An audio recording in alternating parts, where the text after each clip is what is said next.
dominan sampai situ. Oke, Iko! Ini dia! Match yang pertama masih di game yang kedua. Minionnya di blok. Minion semua telah di blok. Dan kita lihat apakah Incendio Supremacy akan mendapatkan kemenangan untuk di game kedua. Karena invasi yang dilakukan terhadap jungler dari seorang Vaniken ditutup oleh dua player mid lane mereka, Justin dan juga ada Yellow Flash yang ada di area offlane. Betul sekali, dari seorang Justin yang kali ini akan memberikan beberapa damage juga memancing seorang Rosa yang kita tahu sendiri potensial dari seorang Lilia di early game tuh besar banget ya untuk bisa ngedapetin first blood. Tapi dengan adanya seorang Naomi harusnya bisa menjadi sedikit penghambat dengan barrier yang bisa ia buka sedari awal. Oke. Melihat permainan yang tidak terlalu agresif dari tim Falcon Esports, walaupun dia punya dengan Fanny-nya, punya early advantage first blood, dia lebih memantapkan diri dengan pergerakan farming junglernya. Dia tahu TNZ ini bisa ngegrogotin semua junglernya dengan cepat dan mobilitas tinggi, dan Falcon, the Bloodthirsty Kings, dengan highest first blood rate hingga 90% di M4 World Championship. Ini besar banget sih, 90% loh. Berarti hampir keseluruhan game mereka selalu mendapatkan first blood, mendapatkan early advantage-nya juga. Dan untuk sejauh ini seorang Apex akan mencoba untuk memberikan sedikit gangguan aja. Tapi kayak nggak bakal terlalu berarti juga sih untuk seorang Ken yang punya mobilitas tinggi dengan energi yang memang masih terbatas untuk early game. Kalau tadi Apex yang nggak tahu ada pergerakan Ken di area top lane, di jungle, itu bisa first blood ke arah Beatrix. Tapi melihat adanya satu bot CNC, terdeteksi pergerakannya, memilih untuk mundur ke arah belakang. Dan tersangkut dengan satu bot Shadow, dia nggak mau masuk lebih dalam lagi. Ingin menunggu dengan retribution yang dia miliki, dan jangan sampai seorang Apex sudah level 4 terlebih dahulu untuk bisa melakukan instant terhadap seorang Fanny. Duel last hit di Little Crab dimenangkan oleh Zipex ternyata. Oh, dan ternyata di sisi lain juga seorang Ken cukup tertekan ya. TNC yang kali ini udah berani untuk maju lebih jauh dan bakal langsung kembali lagi ke area turtle dengan quad shadow-nya yang membuat dia punya mobilitas yang tinggi. Menjadi turtle pertama terslain by UBS Gold pastinya untuk Incendio Supremacy. Wow. UBS Gold kali ini didapatkan oleh Incendio yang di game sebelumnya perfect turtle by Falcon Esports. Nah ini menurut gue ini tempo permainan yang berubah sama sekali sih. Ini belum dibaca oleh tim Falcon. Dan dari itemnya ada Swift Crossbow untuk Kari yang berarti akan mengarah ke Corrosion dan satu buah skill Leg Plate untuk menambahkan physical defense berjumpa dengan Sunshine. Sunshine nampaknya akan menjadi sebuah matahari untuk tim Incendio Supremacy. Karena untungnya sekarang udah kita memasuki Best of 5 series. Mereka masih agak lebih tenang lah. Beda dengan sebelumnya, dengan Best of 3 series. Mungkin ini adalah salah satu game yang deg-degan untuk mereka ya. Dengan adanya Ken yang tidak melakukan agresivitas di early game, ini cukup pertanyaan besar untuk saya. Dan bakal lihat langsung ada satu buah Robert Blaze plus Watchers yang on point. Rosa, where are you going? Satu buah barir yang sangat-sangat baik dari Naomi, dan tentunya first blood by Infinix tadi dipersembahkan oleh Falcon Esports lagi dan lagi. First blood berarti nambah. First blood rate-nya nambah lagi kali, dan Ken berhasil mendapatkan satu buah shadow kill yang terputus di tengah jalan. Quad Shadow menyangkut, tapi sayang sekali masih bisa terputus. Makanya buat kalian semua yang tidak mau terputus antara multitasking, main game dan juga kerja, langsung pakai Note 12 NFC 2023 Unlock Your Multiverse. Keren. Tapi untuk saat ini juga masih akan ada beberapa pergerakan dengan Divine Judgment yang menuju ke arah seorang Naomi. Masih ditutup flicker untuk bisa melarikan diri, dan so far kalau aku ngeliat pergerakan dari seorang TNZ, ini dia benar-benar berani banget untuk melakukan invade. Dan memang itu yang harus ia lakukan untuk bisa membatasi pergerakan dari seorang Ken, karena ketika seorang Fanny-nya udah bisa satu-satu dengan steel cable-nya, itu malah jadi bahaya untuk teman-teman dari Incendio. Yes, Ken-nya juga respect. Dia lihat Purple Buffet bakal coba diambil, dan bakal retribution kali ini akan di tangan dari seorang TNZ. Masih ada satu buah Quad Shadow. Nggak mau masuk karena dia tahu ada Wild Charge. Dia tahu ada Wild Charge di sana. Quad Shadow-nya nyangkut di samping dari seorang Naomi. Dan bahkan dengan adanya keunggulan yang mereka miliki, invasi yang gagal dilakukan oleh Incendio Supremacy malah membuat tim Falcon berhasil mendapatkan turtle by UBS Gold untuk yang pertama di game yang kedua. Ini mulai agak berbeda kalau aku ngeliatnya permainan dari Incendio. Mereka mengubah banyak faktor, banyak hal. Rosa yang kita tahu dia adalah mage dengan artillery mage, berarti yang jaga jarak di belakang. Terus dari Apex yang selalu bisa menjadi roamer, support, healer, dia ini jadi inisiator juga. Dan jangan lupakan ini Alien, ini sebagai Yuzong, berarti yang tadinya dia harus melakukan split push sekarang harus untuk kontes team fight.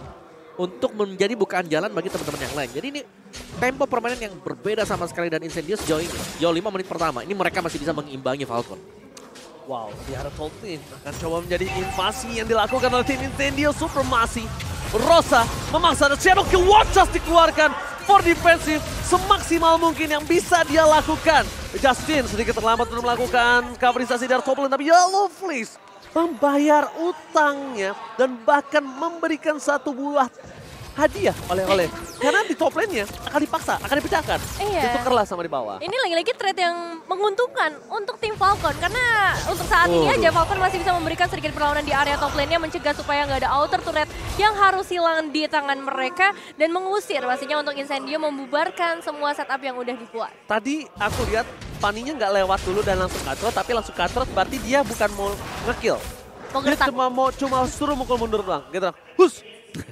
Pakai cutthroat udah. Karena harusnya lewat dulu, cutthroat langsung instant pick off itu. Benar, mungkin karena terlalu posisinya yang cukup berbahaya ya. Di sana juga ada seorang Apex 47, jadi mungkin nggak akan terlalu maksimal ketika Ken-nya ngebuka cutthroat ke arah para pemain dari Incendio. Tapi masih belum selesai pastinya karena ini perebutan outer turret yang akan sangat berharga untuk Incendio. Lama banget juga mereka untuk melakukan setup-nya kali ini, entah bakal jadi keuntungan. Kalau misalnya bisa dapetin sih, dia bakal jadi untung. Tapi kalau misalnya terlalu lama, Falcon bisa aja loh menukar ke arah lainnya. Ya, karena sementara waktu memang split push ya. Ini karena keunggulan untuk Fanny juga untuk di early-nya di mana dia dengan steel cable-nya bisa ada di mana-mana. Jadi kalau memang mau di mirror, Yuzong atau dari Alien ini bakal sulit. Harus mengandalkan TNZ dan itu adalah jungler. Malah Aliennya bukan hero split push lagi. Aliennya kan hero team fight. Nah makanya beda kan. Beda banget. Gameplaynya benar-benar beda. Rosa aja yang tadinya hero range tiba-tiba jadi hero dekat. Lilia. Oke. Lilia team fight jarak dekat. Bahkan salah satu hero baiting untuk para pemain dari tim Falcon dan Yellow Flash versus everybody. Devon Judgment telah didapatkan dan bahkan menarik ke arah seorang Sunset. Itu malah bahaya untuk seorang Sunset sendiri. Watcha setelah dikeluarkan dengan instant point pick up, Alien gak akan bisa bertahan. Menahan damage burst dari seorang Kari. Sedangkan Sunset dipukul mundur ke arah belakang. Dan menarik Yellow Flash ke arah belakang. Itu namanya narik bom ke arah teman lo sendiri. Oke, dari kali ini TNC-nya berhasil mendapatkan ke arah turtle-nya satu penculikan yang benar-benar manis banget dengan quad shadow yang dimanfaatkan. Turtle slain by UBS Gold, tapi terlihat jelas impact dari seorang Rosa sih. Dia benar-benar bisa ngasih damage yang cukup besar, ngebuat dari tim Falcon juga nggak bisa terlalu ofensif di area turtle. Ya, tapi Yellow Flash ya, Divine Judgment yang terkena dari dia. Bahkan dia yang mukul mundur lawannya tadi, dia 1 lawan 3 loh. Dan aku ngelihatnya bahwa memang tugas dari Lapu-Lapu sekarang ini adalah untuk bisa membuat marksman lawan tidak berkutik. Dipaksa mundur, gak ada basic attack sama sekali. Ternyata retri Mas Eko sampai ke internasional ya. Waduh. Dan berhasil diamankan oleh seorang TNC dengan baik. Kirain itu hanya ada di lokal. Waduh. Tapi ternyata sampai internasional. Dan bahkan dari Ken memaksa seorang Rosa dengan adjustment yang sangat baik. Defense Judgment yang on point dan Rosa bahkan dia nahan Black Juice-nya. Justin ke arah belakang, ada TNC, Shadow Kill yang terbagi dan bahkan Flicker yang sangat cepat berhasil menyelamatkan dirinya. Yellow Flash dan pada one shot. Naomi membalikan keadaan dan bahkan TNC bakal coba di shutdown dan di posisi sebaliknya dengan point kill. Yellow Flash versus everybody di arah top lane gak akan bisa diselamatkan kembali. Tidak ada coverisasi, gak ada wall charge, gak ada flicker. Dia harus coba ikhlaskan Yellow Flash depan sana. Iya, jujur pergerakan yang bahaya banget ya dari seorang Ken untuk langsung all in ke arah Rosa. Apalagi kita tahu sendiri ada Magic Shoes di sana yang bisa ngebuat Rosa kembali dengan HP yang begitu full. Dan memang peran dari seorang Yellow Flash di sini terlihat sangat jelas meskipun pada akhirnya dia juga harus ditumbangkan. Shadow Kill terbagi. Masih ada minion yang bergerak. Ken diselamatkan kali ini. Dan terbagi kepada minion yang ada di arah bottom lane. Ya ini mulai semakin panas ya karena Incendio ternyata mereka juga bermain dengan cukup aktif dari mapnya.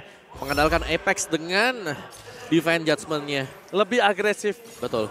Agresif dibalas agresif ketika defensif ternyata nggak berhasil di game pertama. Yep, udah kita lawan aja, kita head to head langsung. Mengubah seluruh gaya permainan dan Glowing One. Untuk Justin seharusnya ini bakal lebih kuat lagi dari Real World Manipulation. Tapi semua bakal bergantung dari bagaimana usaha Yellow Flash. Karena Yellow Flash garda terdepan yang dia kuat banget. Dia nggak bisa di instant burst down juga. Dia pasti ada nyawa, entah bagaimana caranya. masih bakal bisa nge-regen life-nya. Half HP misalnya, ada Bravos Fighter-nya bakal nge-regen lagi. Iya. Team fight kali ini yang udah pasti akan coba dipasangkan oleh tim Falcon. Defense Judgment ke arah seorang Naomi. Bukan keputusan yang tepat tampaknya. Memilih mundur ke arah belakang. Ken tidak punya satu bakal dan Yellow Flash ditinggalkan seorang diri. Tak ada yang menemani. Yellow Flash menjadi jomblo di depan sana. Benar-benar sendiri. Sedangkan tim Incendio Supremacy, mereka dengan sangat enak melahap Yellow Flash tanpa adanya cover dan Lord slain by UBS Gold di tangan Incendio dengan 3000 gold difference. Iya, udah mulai terlihat kali dominasi dari teman-teman Incendio. Apalagi berbeda dengan game sebelumnya, untuk saat ini Incendio tuh bisa ngebuka seluruh semak-semaknya dengan baik. Apalagi dengan adanya bantuan dari seorang Rosa. Dan so far, pergerakan dari seorang TNC memang sebegitu mengerikannya. Tapi Ken berhasil diam-diam mendapatkan ke bagian belakangnya itu Sunshine yang hanya sedang berjalan-jalan saja. Mahal banget dapetnya Sunshine. Iya. Yep. Mahal banget dan dia ini tinggal langsung ke arah top lane, Kari sama Eve-nya. Tahan Lordnya dan sisa orang-orang yang ada dari mulai Fanny atau Naomi, dia akan harus clear di 3 lane yang berbeda. Untuk mempertahankan advantage yang dimiliki Incendio Supremacy itu nggak terlalu lebih banyak. Nggak terlalu masif banget. Ya. Tapi tadi tumbangnya Sunshine juga ya, karena dia masih butuh satu item defense kan. Wind of Nature belum selesai. Nextnya, ketika ada Wind of Nature selesai, Fanny yang harus hati-hati. Oke, tidak ada satu buah Black Shields, watch out, plus flicker dari keluarga, tapi Alien harus mundur. Ingat ini Kari. Bukan marksman biasa. Yep. Bukan marksman yang bisa merontokkan dengan lama, tapi ini dengan instan loh. Iya. Harus di respect. Ini benar-benar bisa nge-burst down sih para pemain dari Incendio. Tapi Ken lagi-lagi akan berhadapan langsung. Dan TNC yang berhasil mendapatkan eliminasi tersebut. Damage yang udah nggak bisa ditahan lagi. Ini kayaknya dari seorang Ken juga harus mulai berhati-hati. Udah mulai harus respect sih. Ini udah menit yang ke-11 loh masalahnya. Iya. Ya, item dari Hayabusa juga sudah selesai dan memang benar ketika gak langsung ditumbangkan dari Hayabusanya, kesempatan untuk kembalikin selalu ada. Ada Shadow Kill tadi yang selalu bakal ngikut juga masuk ke dalam badan Fanny. Ada baiknya, target utamanya ke arah Sunshine. Itu Kayak udah tadi udah paling wise banget, itu udah mahal juga kok. Kenapa? Betul. Sekarang ini Sunshine udah saatnya, kalau kata Epical Glory, beredatannya untuk bersinar. Iya benar-benar, dari segi attack speed yang udah tinggi, dari segi damage juga kita udah lihat beberapa kali ketika adanya team fight. Sunshine ini selalu bisa memberikan damage output yang maksimal, membuat dari Falcon benar-benar harus melakukan team fight sejauh ini dan split push tentunya dari seorang Ken. Yep, dari item build-nya juga ya. Untuk hal seperti ada BOD, Malphite, Wind of Nature. Nah ini dia, waktu ada Wind of Nature dipakai sama Beatrix, dia aman banget. Fanny yang tadinya menjadi salah satu sumber kunci kemenangan untuk Falcon misalnya ya, kalau memang dia mau nargetin Sunshine, ini udah berbanding terbalik. Dan dia respect banget, dia mau bikin Demon Hunter Sword menurut aku. Untuk seorang Lapu ataupun dari Naomi itu sendiri. Dia pengen pakai Nibirunya di depan, itu nggak ada yang bisa nahan. Dan informasi telah diberikan di mana ada satu buah kaja di depan sana dan bakal ada Defense Judgment. Dan ini cukup berbahaya. Keputusan yang salah, mundur ke arah belakang bukan melalui depan.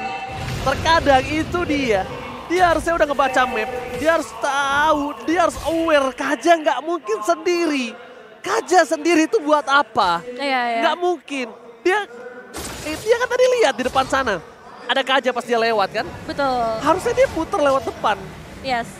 Nah itu berat banget sih jadinya. Untuk sekarang bahkan Falcon dengan 4 pemain mereka bakal coba untuk memberikan satu perlawanan ke arah Alien dan juga Apex 47. Dimana TNC dan Sunshine akan mencoba ngedapetin ke arah Lordnya Ranger Mas. Oh, tapi tidak akan ada dipaksakan oleh tim Falcon. Oh gila. Mereka akan coba mundur karena lihat Rosa mengacak-acak di arah backline. Dan berhasil mendapatkan satu Rosa dengan cancelization yang bagus dari seorang Naomi. Sunshine Wind of Nature yang terlihat berhasil mempertahankan dirinya. TNC masih ada Quad Shadow. Tidak bisa dibendung karena dia pakai high and dry. Oh ya, ini manis sekali permain dari Incendio, mengubah segalanya tadi, bahkan Rosa menjadi salah satu better untuk Incendio tadi. Sehingga mereka mereka berhasil dapetin Lordnya secara gratis juga. Dan ini adalah Lord yang kedua, Lord yang charge. Jadi minim-minimnya untuk mid base turretnya dari Falcon ini bakal hilang. Ya, base tengah lagi. Yep, Base sekali charge tengah, ya. iya sekali charge base tengah. Dan mau nggak mau lapu-lapunya dari Yellow Flash harus ada di garis depan. Kane akan coba mundur ke arah belakang, tidak mau ada Defense Judgment kembali yang berhasil menangkap dirinya. Kaja menjadi momentum yang sangat mahal di 2 game ini. Dan bahkan Apex 47, dia akan coba untuk mendapatkan siapapun dan siapapun yang dia angkat akan tumbang. sudah bisa dipastikan. Bahkan kalau dia dapetin carry sekalipun, ini lebih nyaman lagi. Masih ada charge. Dan ini dia best turret yang dipecahkan dengan instan oleh tim Incendio Supremacy. 7.000 gold difference membuat Falcon Esport kali ini agak sedikit sulit untuk mempertahankan 3 wave mereka, Nevin. Iya, masih ada minion wave yang akan segera memasuki ke area base dari tim Falcon. Ken juga yang masih akan menggunakan metode split push, tapi kali ini Revelation udah mulai dibuka. Alien bakal coba untuk memberikan gangguan ke bagian belakang dan Zipex dalam bahaya besar. Masih bisa menahan, tapi tidak terlalu lama dan gak ada damage dealer lagi yang tersisa, Ranger Mas. Oh my god, masih terbagi Justin. Flicker ke arah belakang, berhasil diselamatkan dengan base mereka. Pertanyaan aku ketika Zipex sudah selamat dengan ada satu buah Wind of Nature, kenapa dia harus maju lagi dan Justin akan menjadi korban selanjutnya untuk satu buah point kill yang masih bisa selamatkan Wind of Nature kembali. Wind of Nature dipakai, mundur, itu yang benar dan Zipex masih coba mau maksa ke arah satu point kill terhadap seorang alien. Iya, sejujurnya itu rugi besar ya Om Awa. Rugi banget. Dan aliennya bahkan selamat juga tadi. Iya, wow. Aliennya nggak tumbang. Yes, tapi masih bisa ditahan sejauh ini dengan item build Kajanya, Rapid Boots, Anti Cuirass, Oracle. Ada Immortal, jadi super tanky banget ya untuk Kaja. Ini hanya akan mengandalkan Divine Judgment. Matrix-nya Pung. Matrix-nya full damage juga kan. Counter Strike terakhir. Furious Hammer ya, bisa Counter Strike. Ada attack speed tambahan dan Zipex kali ini tugas berat. Bakal dimban duel antara kedua marksman di mana jarak dari Zipex ini bakal sedikit lebih rendah dibandingkan dengan jarak dari Matrix. Betul sih, agak sulit untuk dia bisa masuk ke area backline-nya, terutama dari tadi peran dari seorang aliennya sih. Dia bisa ngacak-ngacak ke arah backline-nya, memecah setup yang udah dibuat oleh Falcon dan Naomi yang mungkin bakal jadi harapannya sih. Inisiasi yang diperlukan nantinya dan juga seorang Ken, karena damage-nya dari tadi bisa dilihat dengan lebih jelas kalau Ken yang akan memberikan damage terbesar. Celah yang sangat bisa dimanfaatkan oleh tim Falcon adalah Justin bersama Zipex jangan sampai lengah. Kenapa? Karena alien ini bakal ke arah backline. Nah, Zipex di sini akan membantu seorang Justin untuk instant point terhadap seorang alien. Sedangkan backline dari Incendio itu harus ditutup sama Naomi. Korbankan Naomi, korbankan Ken, Yellow Flash, Zipex dan Justin. Ini ya 3 lawan 3 nanti atau 3 lawan 4 menurut aku masih bisa lah sustain team point-nya. Jadi backline-nya ditabrak pakai wild charge, Yellow Flash-nya juga mau follow up. Nah, Zipex jangan ikut maju ke depan. Karena Justin ini bakal diincer sama seorang alien di area backline-nya. Iya, jadi si Zipex ini akan membantu Justin untuk nge-pick off seorang alien dengan instan. Baru dia maju ke depan, mainin spamming-nya. Jangan andalkan real world manipulation-nya. Oke, dan DNC untuk saat ini juga bakal coba untuk mengeluarkan shadow kill-nya hanya sebagai satu trigger aja sih ya sebenarnya supaya Falconnya gak terlalu maju, gak terlalu berani untuk berada di area lord. Dan memang peran dari seorang Zipex-nya yang bakal diperhatikan kali ini. Apakah dia bisa mencari positioning yang tepat untuk bisa memberikan damage yang lebih besar lagi, Ranger Pinter Mas? banget, Flash. dia ngincernya ke arah Sunshine. Bahkan Wind of Nature-nya telah dipopan, informasi telah didapatkan. Lihat, Zipex dan Justin menempel, gak akan ada yang bisa menyentuh mereka. Gak akan ada bisa, karena di sisi depan langsung ada TJ ditumpangi dan pakai one shot berhasil didapatkan oleh para pemain dari tim Falcon Esport. Apex 47, mereka cuma bisa melakukan cancel harusnya terhadap satu buah recall yang didapatkan tim Falcon Esport. Iya, itu satu eliminasi yang worth it banget sih. Karena mereka tadinya ketinggalan sampai ke arah 7.000 gold. Udah dideketin lagi sampai ke 5.000-an aja dan masih akan terus mengejar dari teman-teman Falcon. Apalagi untuk saat ini dengan recall yang udah mereka lakukan, mereka bakal ready banget di area sekitar Lord. Atit, radar apatinya Atit. Rosa? Langsung setengah darah, Nevin. Wah, ini benar-benar bakal mengerikan banget. Masih ada seorang Rosa juga yang bisa memberikan gangguan dengan efek slowing damage-nya juga. Dan juga dari seorang Ken yang baru saja hadir. Alien akan coba untuk memberikan gangguan di bagian belakang. Dan juga Rosa yang udah siap-siap di area lainnya. Tapi Alien pada akhirnya harus ditumbangkan juga. Apex 47 mencoba menarik satu pemain. Immortal yang dipecahkan dari seorang Ken. Dan Sunshine berhasil melakukan seorang Naomi. Dan Lordnya jatuh di tangan teman-teman dari Falcon. Tapi masalahnya masih ada triple kill by Infinix yang berhasil diamankan oleh seorang Sunshine. Sunshine bersinar, lihat ke arah belakang dari Sortiansi, fokus ke arah base-nya. Dia gak peduli apapun yang terjadi. Menggunakan Shadow Kill untuk melakukan clear minion dan Paga Justin is coming up. Tidak ada fighter dan Paga fokus ke arah base-nya. Incendio Supremacy berhasil mendapatkan game yang kedua.